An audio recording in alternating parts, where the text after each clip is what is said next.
Staff Sergeant Rodolfo Mendoza, 597977, 2nd Infantry Division, Philippine Army, Scout Ranger.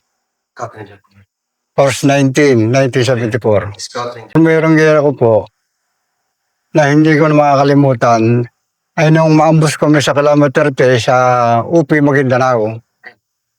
Noong June 30, 1975, na kung saan namatay ang mga kasamahan kong mga Scout Ranger na si Lieutenant Selmo, si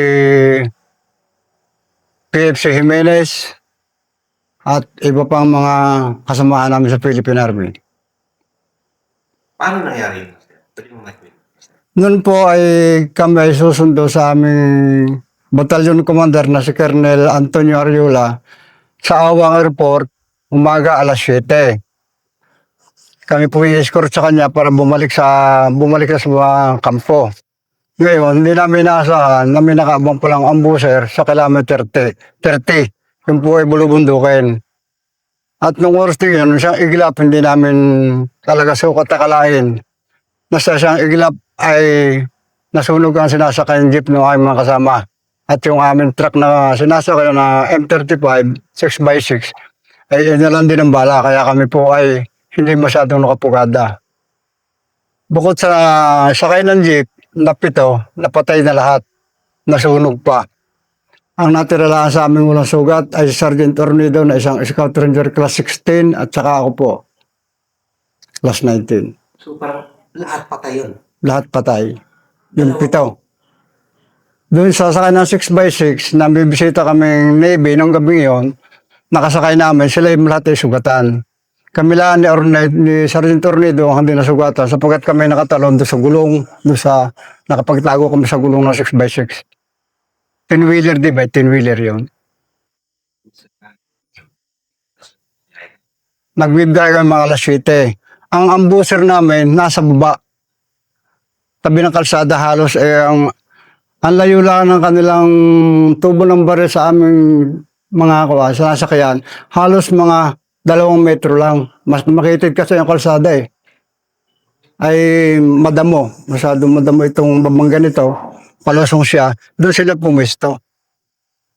Tapos binanato na kami lahat. Bigla. Ang lakas ng volume of fire. Siguro ang volume of fire mga 15 minutes lang. Gano'n lang kadali. Walang pumutok na landmine, puro baril. Ang kanilang mga baril na ginamit ay yung Paljit G1. Ano yung reaction niyo, Master, na nung pumutok na kanila? Hapon yun? O Maga. Halos nabigla kami dahil unahan kami. Walang tapos nagbars yung tangke ng jeep, tinamaan yung jeep na top down, Kennedy type. Tinamaan yung tangke, biglang nagbars ang apoy.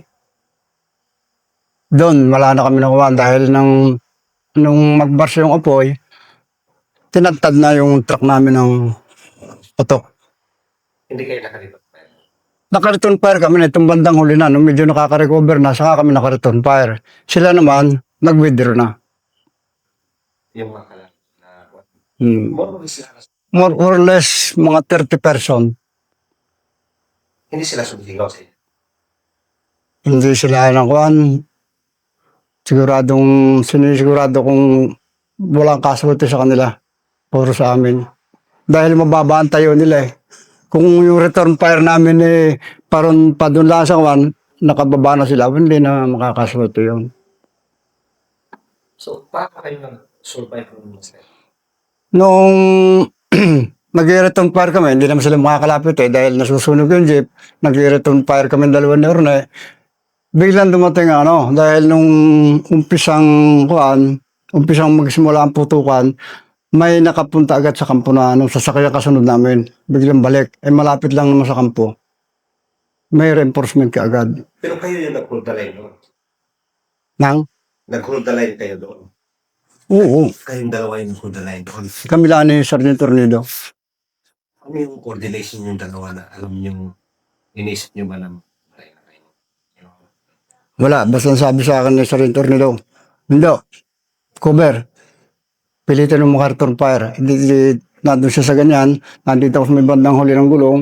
Ay di, basta na lang sinusunod yung baro dahil ang tama ng bari ng balik nakuha sa kalsada eh. Sa bato. Sa inyo lahat ng bala kanila. Madami silang binibigay na bala sa amin.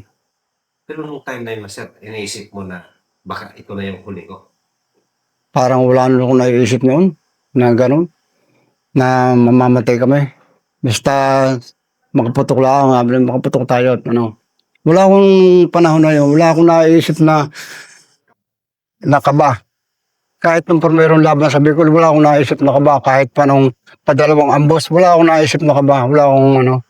Ako ang nagkokontrol sa aking mga tao dahil pag nawala ang iyong kwan, ikaw ay kinabahan, magpapanik ka, pati tao madadamay. Kaya wala akong nararamdaman. Nung kabataan pa sa kasi nun eh. Pero alam mo, ubos na yung kasama.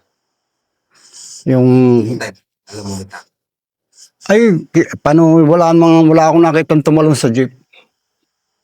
Wala nakatalon sa jeep. Lahat pagbars ng apoy, wala akong tinitingnan ko nga sila, wala akong nakitang, sunog lahat sila. Nakita mo yun, Master, na nasusunog sila. Kita ko silang susunog, pero wala akong magagawa, hindi ko kaya lumapit. Ang distansya namin, siguro mga 10 metro. Kasi nakatalon na. Doon sa truck. Ay sila naman nasa Kennedy type. Yung lahat sila doon, patay lahat sila. Sunog. Sumisigaw na.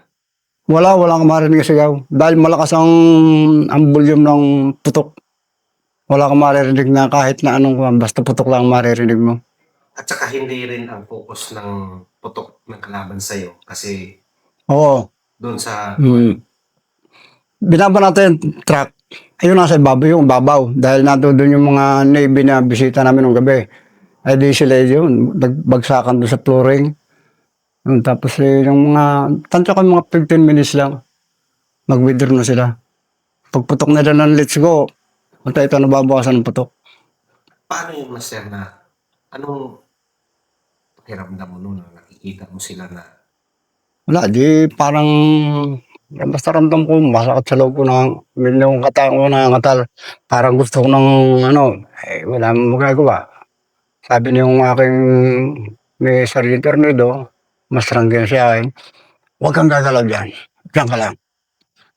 Basta hawakan mo lang ang baril mo at mag-return fire ka kahit papaano. Para hindi sila makalapit sa atin. Yun lamang. Di, siyempre, susunod ako, PFC. Kung PFC pa ako nun eh. Ay, sarento siya. Di susunod ako sa kanyang utos. pero ang kalaban, Master, hindi kayo sinisigawan na surrender na ganun. Wala silang may kahit ano.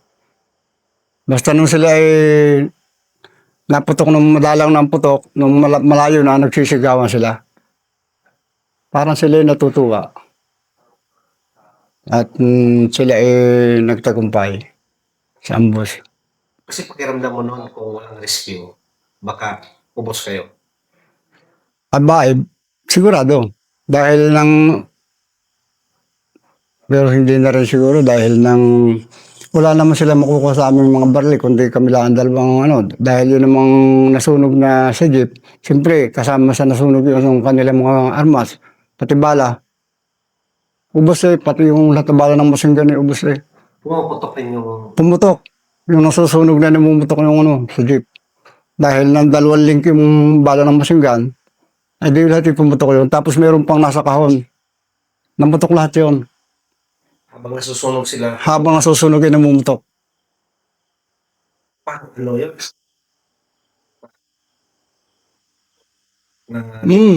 Parang paputok na para yung ating mga mas mahina sa kwitis. Yung putok na.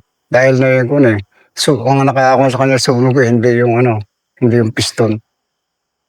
Para siyang parang kung nagsasangag ka ng mesto sa Malakang Tulyase. Yung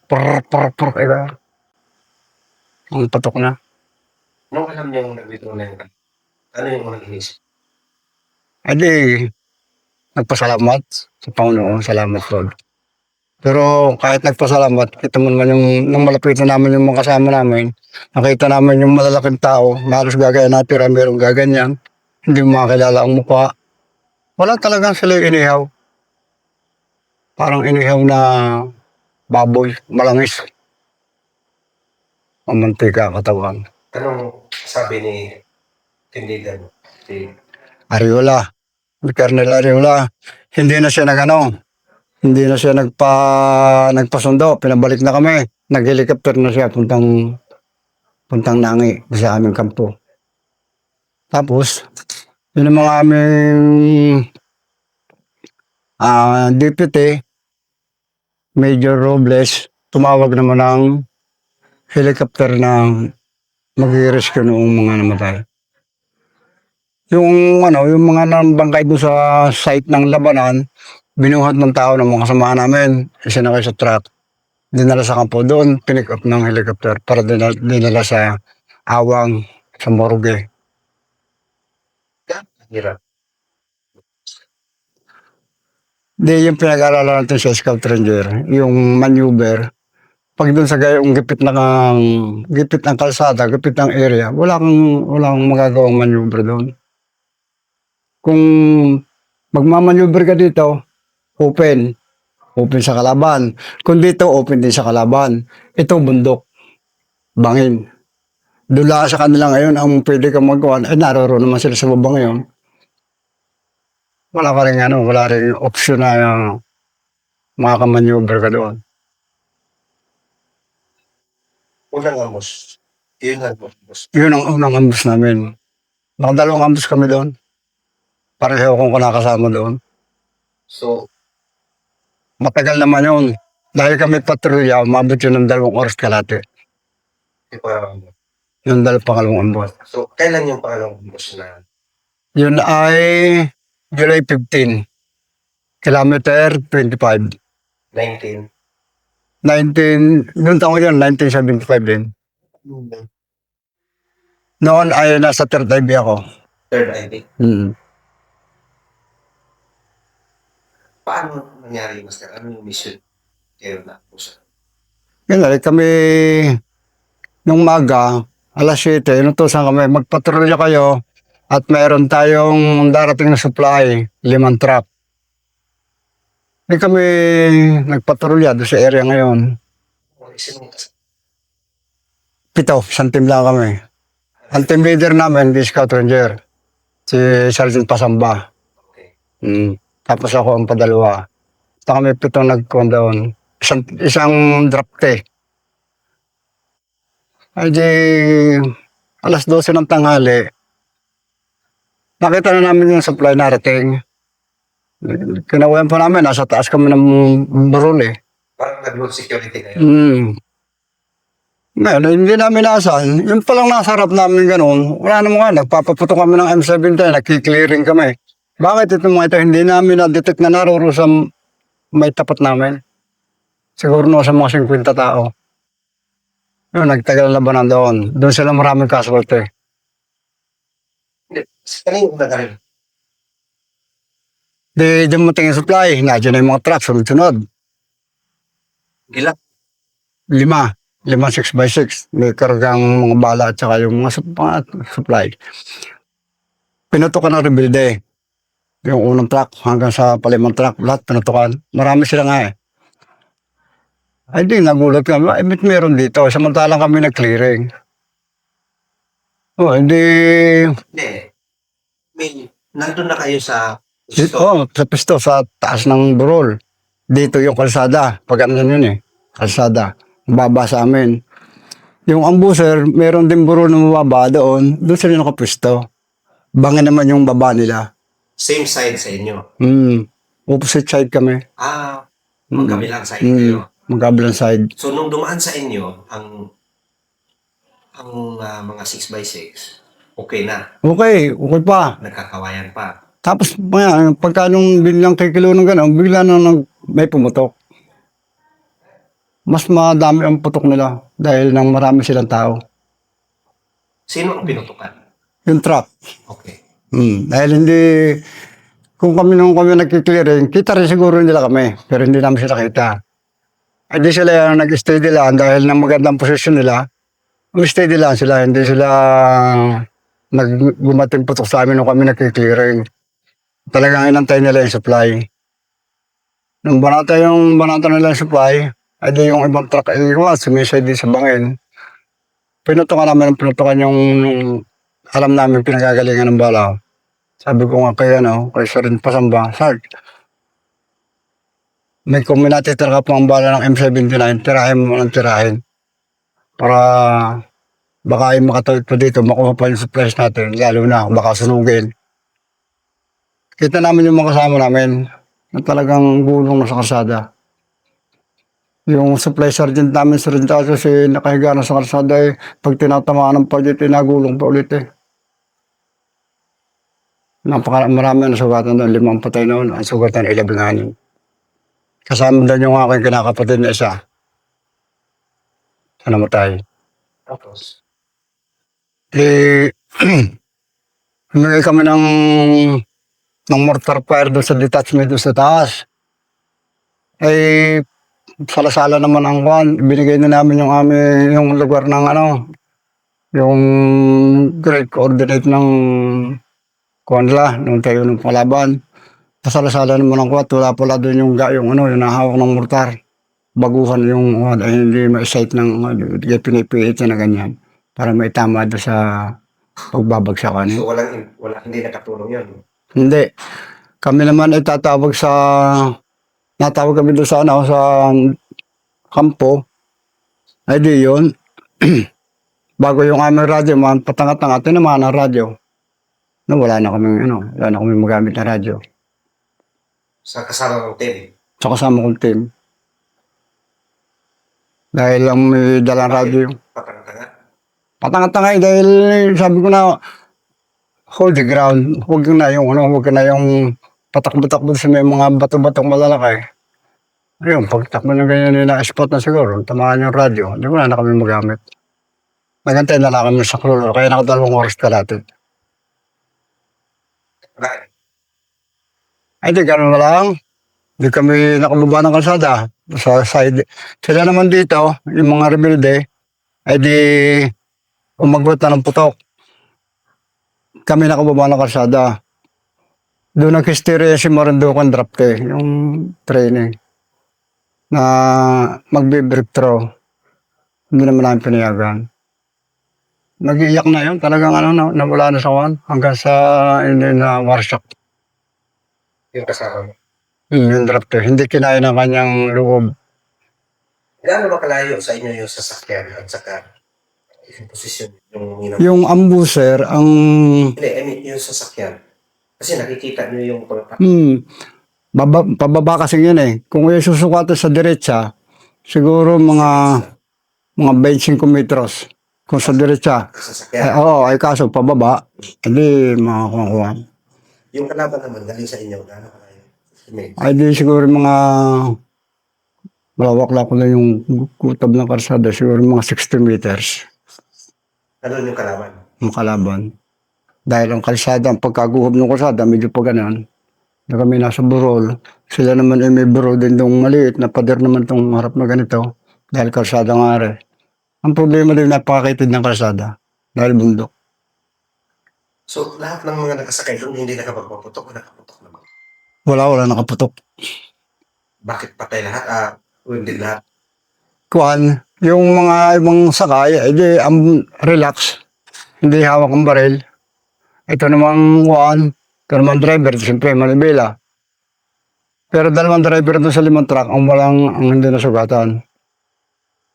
Nakakuble. Pero yung nasa kuhan ng truck, alam na sa uli, yung mga nakasakay doon sa mga kahon, yun ang nadaling na yun. Bakit hindi nila nasuot kalaban yung Ramos? Hindi man madiditiga dahil malago yung talahib na tinaguhan nila. Yung talahib, yung malalaking damo na mataas. Pero umabot ng 2 oras yung laban. Umabot ng 2 oras. Ay di kami lang yung nasa truck hindi na walang makaka-return fire doon. Dahil panay may sunggot yung yung mga nandun. Yung 5 patay nakagana sa sa mga kahon ng bala. nakasampay na. Yung driver, nakatago doon sa kanyang yung mga driver. Kayo naman, kayo yung nagsusupport sa... Oo, di kami nasa doon sa taas. Di siyempre, kami kung din. At nung, nung mga 2 oras na nakakaraan ko na yun, minasulpot na naputok dito sa gawin namin dito. Di kami nakabunti sa parian, outnumber kami. 52 kami.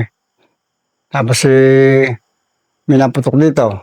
Dito. Di kami lang, kaya hanggang sa kami makababa sa kalsada. Yun naman ganyan rin, nandun sila. Hindi naman sila pwedeng pumasok ng kalsada nang sila ilalabas doon dahil kami na may nakakon dito, naka-prepare naman kami rito. Doon lang kami hanggang sa walang ang tagal lang dumating ang reinforcement. Kaya umabot ng 2 oras kalahati. Ano yung desisyon ng team leader nyo doon? Ay di, sabi nga namin, hold the ground na lang kami ng makababa. Hindi nasa ground na kami, naka-hold the ground na lang. Bahala na. Kung papasukin kami ng rebelde, ay may pagkakataon na kami makabawi. Pero nag-isip din ng rebelde, naka-hold the ground kami. Siyempre, hindi kami papasukin, naka-open terrain sila eh. Kung sila papasok. Wala naman silang dadaanin sa gilid ng kalsada at bangin. Dito sa taas, kita namin. Dahil yung pagkakawa namin, kami, nakaganyan, parang skirmisher kami. 3 ang naka-hold the ground, tapos dito sa gilid na itong medyo may angat ng mga kaganyan, 4 naman yung nakahilera. Kaya kung papasukan kami, may laban kami. Grabe din. Kasi 7 lang kayo, tapos... Ito. Pa. 7 lang kami. Drop tip lang yun. Drop tip pa yung isa. Yung dala nyo. Hmm. Kayo lang 2 gilad doon. Bali ay, si Abadinis, 4. 4 kami regular. Siya nga, 4 kami regular. Tapos, yung 3 yung drop ngayon. Yung isang radyo man, at saka yung si Marinduque. Yung panahon ngayon. So, wala kayong naitulong talaga doon sa Nambos? Kung tutusin, wala kami natulong. Dahil noong hindi naman namin makukubera ng fire sila dahil naka-open sila, nasa open sila, open terrain. Kahit putokan namin yung kalaban, ay hindi rin namin makukuha. Kaya, bali, nanuhod lang kami sa nangyari sa kanila. Walang opsyon na kami makakabawi. Dahil kita-kita namin at ramdam namin doon sa burst ng fire, wala talaga, madami sila. Saka magagaling ang baril. Yung kanila yung Sergeant Tasas, yung supply sergeant. Pag tinatamaan ng balay, naikot nga sa karsada, nagulong. Siguro malakas ng impact ng balay nila. Pero patay din yun. Patay. Yung aking kinakapatid, patay din. So, mahirapin talaga sa part no. Wala kang magagawa din. Ito ka mahirap. Yun ang talagang kahit na natutulog ka na, magigising ka pa't maiisip mo. Talagang malupit ang gera. Lalo kung talagang wala kang kalaban-laban. Ang masyang kuwan doon, kabisado nila ang terrain, tayo dayuhan, hindi natin kabisado ang terrain. Hindi natin pwedeng, hindi tayo basta tatakbo dito, baka nandun sila sa gabi ngayon. Talaga lang daig na daig tayo pagdating na sa Mindanao. Lalo na sa lugar na yon. Sabi nga ng taga roon, daan na sundalo ang namamatay sa kalsada ngayon. So, yung panahon nyo nung namamatay sa ambos, no? Halos ambos. Puro ambos. Ang hindi ambos, yung kung nasabi ni Dilumen, yung kanyang kapatid, yun yung pinasok ko ang detachment. Hindi naman namatay si Dilumen pala. Yun ay, ang namatay si Ranuco, yun ay class 21. Sergeant Ranuco. Nung pasukan yung kanyang detachment sa Kigan, wala silang nagawa doon.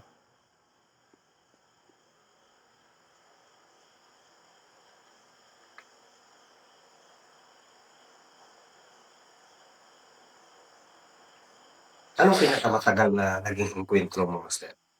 Ang, Pinakamatagal na naging enkwentro mo? ayun ang pinakamatagal. Yan talaga na Mm. ilang oras na. Mm. Yung Bicol saglit lang mga 5 minuto lang yun.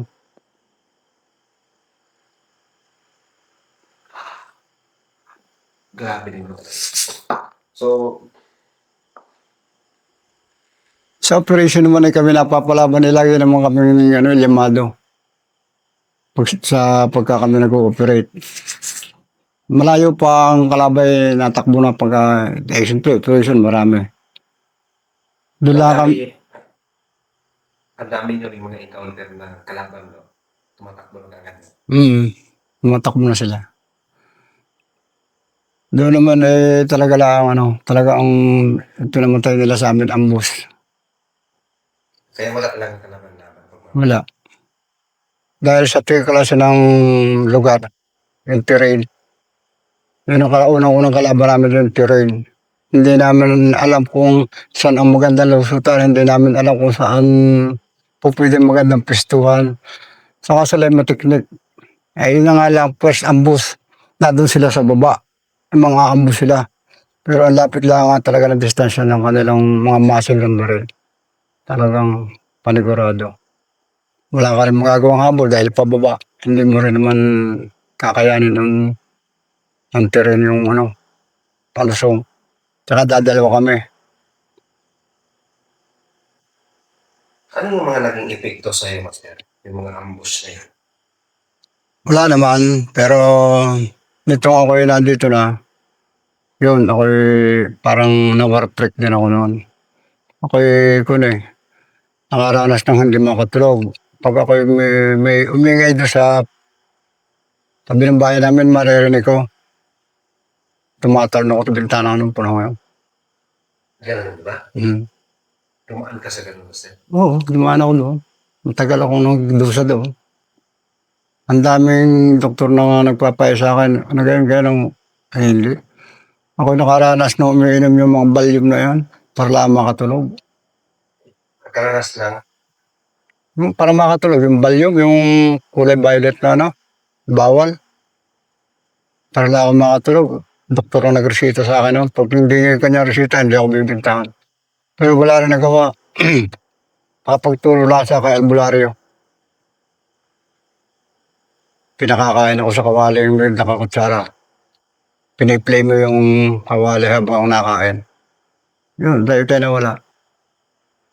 Kaya maliliit pa yung mga sabi ko Saka itong pakong ito, kaya kabaldado.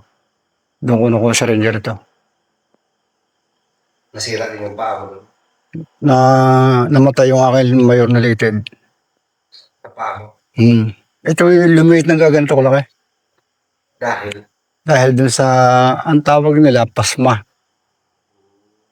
Pasma lated. Di ba tayo pag nasa operation sa ranger, mababasa ang sapatos mo, tatawid ka ng ilog. Hindi man hubad din yan. Lakad ulit kayo, matutuyo. Tatawid kayo ng ilog. Mabasa na naman. Yun. So, naramdaman mo talaga yung master, no? Yung war siya pag after ng kasi sunod-sunod ang boss mo. Hindi ka agad. Nung makong ko yun po andito na ako pagka mayroong ako yung mananagip na bigla akong nanaginip mo ngayon. Tapos mapapanaginip ko yung mga kasama ko na mga nabuwal. Yung aking body, kita ko nung nasusunog. Wala akong nagawa. Napapanaginip ko sila yun hanggang sa ako nagtagalaba. Ibit ako hindi na makatulog. Tapos, yun nga, pag nakaramdam ako ng kaunting kaluskos, yung bahay namin doon yung isang bahay namin, pinalitan na sira ng bagyo. Kanya, mababa lang ang kanyang bintana. Siguro mga 6 feet. Kaya kong talunin yun. Sa silong. Meron ako nagpapalipat. Bakit narinig mo pa yung mga putukan? Yung gano'n. Kaya nga, dyan, pagka yung may inuman, hindi ako nakikiinuman noong panahon yun. Dahil ng pagka nakainuman, nakakita ako nakaramdam ako ng masama yung mga salita ng lasing kung nagagalit. mabilis akong magalit. Kaya pagka minsan ako nakakakuhaan, kaya iwas, huwag mo nang makipagkaibigan sa inuman. Pero hindi ka na-warn dati, Master? 24, hindi naman. Hindi naman. Parang warsak na talaga ba yung ano lang talaga? Hmm, Yung putok lang yung ano. yun lang. Takot ako sa maingay, basta maingay. Noong panahon yun. Pero matagal yun, Master, o madali lang. Siguro, may isang taon din. Ganun ba? Namayat nga ako noon. Dahil sa first ambush yun. Sama-sama na siguro yun. Yung first at saka second ambush, para sama-sama na rin siguro yun. Kasi nakikita ko. Dahil nung nakita ko yung si Marindo kung nagwawala, naiyak. Na gusto nang mag-suicide, sabi ko, yun Gusto eh. lang Yun ang malimit ko makita mo ngayon. Parang yung mga kasama ko na gusto mag-suicide, ay parang puta na. Saan sila gusto mag-suicide? During encounter? Yung second ambush nga sa amin, yung isang drop niya si Marinduque, magsusuicide na. Anong sabi niya? Sabi niya, papatayin ko sila. Hawak ko yung kanyang armalite, ay iyak na iyak. Paano nag-i-hysteria? Paano kung mga harap sa laban niya na nag-i-hysteria ka na? Hindi hanggang sa target paglaro ang kalaan ng mga Muslim na yun. Anong ginawa mo doon, Master, para hindi niya Dinakot namin. baril? Dinakot namin. Kinuman. Nasa likod. Ginapos namin. Para siya hindi makatakbo. So, naranasan niyo yan? Yung sariling mismo encounter, may nawawasak? Oo, meron talaga siya. Yung si Marinduque, drop to yun. Ang tangkad na lalaki. Wala talagang bumigay eh. Talaga yun, pinauwi na, hindi na yun na regular, pinauwi na. At hindi makausap na nga yung ayos. Workshop nga siya. Noon ilan na yung nagkaganon sa amin. Pinauwi na. So, maliban sa kanya, meron pang mga nagkaganon? Meron pa rin. Yung isa, taga Batangas. Yun ay dyan sa mental. Nabaliw? Pero mas Marinduque, hindi ko malaman kung gumaling. Parang gumaling yun. Pero iniuwi din yun. May escort pa yun iuwi. 2 escort na sundalo. Minatid dyan sa kampo. Hindi na pwede siyang bumalik sa serbisyo dahil nga unang-una, draftive service pa siya. Tapos, nagkaganyan na siya. Kaya hindi na pwede. Hindi na siya pinabalik. Kailangan talaga matibay ito. Oo. Pero naman tayo kabataan, talaga siguro matibay ang loob natin dahil hindi natin naiisip ngayon eh. Diba ang buhay ngayon kasi buhay noon ng kabataan natin, wala tayong inisip pamilya. Hindi naman ako siguro nagyayabang pero ako hindi nakaramdam ng takot diyan sa ganyan. Iyak mo ay nung sa Mindanao yun, layo nang inuuwian ko dahil ako nung ako ma-assign ng intelligence sergeantry ko ang inuuwian ko ay bukid. Nahalos ako ng kampo, gabi pa. Wala akong hindi ako tatakot sa mga tao.